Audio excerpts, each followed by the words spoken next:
Listen, I said I wanted a split out of these next two, right? So I can't be a hypocrite and go crazy over this loss. Although, you know, there's opportunities to win games in the NBA. And we had opportunities tonight, even though they were a better team. Of course, without JJ, knew it was going to be a struggle. But opportunities, you got to make shots.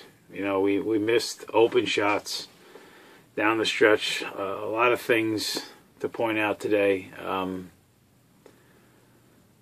Yeah, I guess we'll start with D. Will. You know, again, I'm fascinated by the D. Will stuff. The net. I'm starting to wonder if the net entourage, for lack of a better term, you know, Greg Anthony's talking about how well he's been playing. Greg, I love Greg Anthony, man. I had a bottle of water in my hand. I wanted to throw it at the TV. He's been playing well. You know why? Because his numbers, and again, tonight, numbers look good in terms of points and assists, 15, 13, but 5 for 17 from the floor. You know, comes out and he announces that, you know, his ankles have been hurting since the Olympics. Hey, Darren, do me a favor. There's a guy in town. I don't know if you know him. His name is D Jete. Wears number 2, plays for the Yankees. I don't know, give him a buzz. If you'd like, I'll give you his cell, because me and D are tight. Give him a call. And talk to him about leadership. Ask him if he's ever talked about his injuries in his career. Ask him. See what he says. You talk to a guy right in your town. Probably will go to some of your games, I would imagine. You'll probably go to some of his. Give him a buzz and ask him to talk about toughness and leadership before we get into the game itself. You know, I'm developing such a dislike of Darren Williams. Your ankles are sore? What? Okay. You know, does your brain hurt too? Because you make so many bad decisions that to me don't seem to have anything to do with the ankles. Just my opinion. And then I got to hear announcers saying how great he's been. No, he hasn't been great. Now again, tonight, it's not all on him. He did have 13 assists, but he turned the ball over 3 times. And quite frankly, the reason why the Nets lost tonight is right here. I'm going to tell you. All right? If I told you that Harden would score 22 and Lynn would only score 9, you'd probably sign up for that and say, oh, we'll be in good shape. Here's why the Nets lost. Some guy by the name of Patrick Beverly Hills scored 9 points. He's a point guard. He's guarded by D. Will most of the night. It was 3 for 4 from three-point range. Greg Smith had a 5 for 5 night. He scored 10. And Donatus something, cannot even come close to pronouncing that last name, scored 9. 28 points from those 3 players. Throw in another 5 for Anderson. 33 points for those 3 players. Darren Williams was slow defensively. You know, watch the tape. He just doesn't play the pick and roll well. None of the Nets do. It's not just him.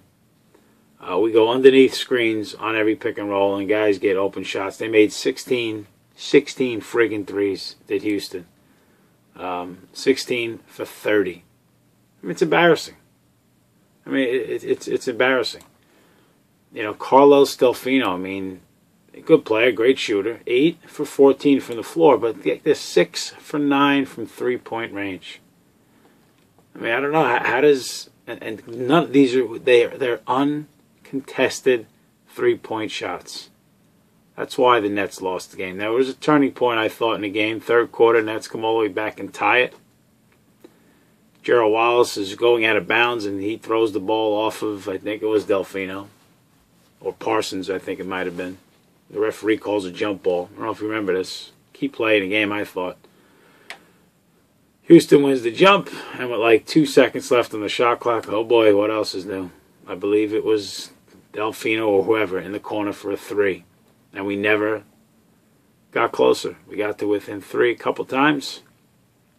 Didn't make shots. You know, normally Bogans has been making some big shots for us, but he did not. He had some chances late. He was 2 for 9. He missed. He was 2-8 from 3-point range.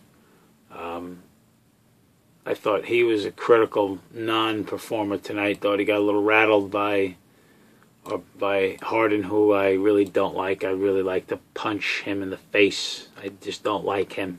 Hate this stuff. I can't stand that stuff. Almost broke my glasses. I don't like Harden. I like players that you know, do their thing and act like they've been there before. He's a tremendous talent, though. I can't take it away from him. But Bogans was probably the biggest culprit tonight in terms of not making shots. Of course, Gerald Wallace, 3 for 10, doesn't make shots. You know, he doesn't. It's a struggle with him. We talk about him all the time. I still love him. You know, 7 points, 5 boards, 2 assists. But you know, tonight was not a good night for him. CJ, decent night. Struggled from 3-point range. Missed a couple of threes. In fact, the Nets were very poor from 3-point land. 10 for 30. Teletovic had, you know, a couple of key moments. You know, made 5 buckets, scored 12 points, grabbed 5 rebounds. So he had a nice hustle play where he got on the floor. But, you know, if you look at late in the game, you know, Delfino's 2 big buckets late in the shot clock were both because Teletovic, you know, can't guard me. So the story of this game is just putrid defense, putrid pick and roll defense. And to be the Houston Scrubs, I mean, you're letting Scrubs outperform you. I mean, it's just a bad thing. I mean, and I had this talk today with my buddy. You know, we sat down, we went through the NBA rosters. You know, we don't have an elite point guard. And I know a lot of you are going to try and give this guy a break. He's got cortisone shots in his ankles. All right, then take the year off. Get out. Come back. Let me see you complete, because I've never seen you healthy yet since you've been here.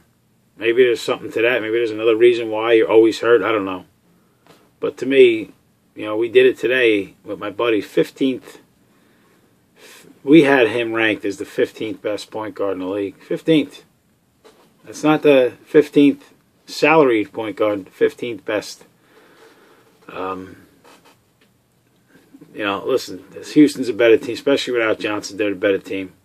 I'd like to see them beat Memphis. Would have been nice tonight. The Knicks lose to Toronto. Would have been nice to be in first place, at least tied.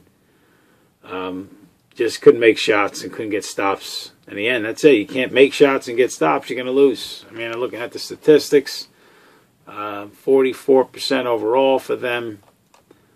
For us, I should say, 53% from Houston. And what's worse is 53% from 3-point range. Our 3-point defense is horrid. I don't know how you fix it. Let's see if we can get a win against Memphis. Leave me alone.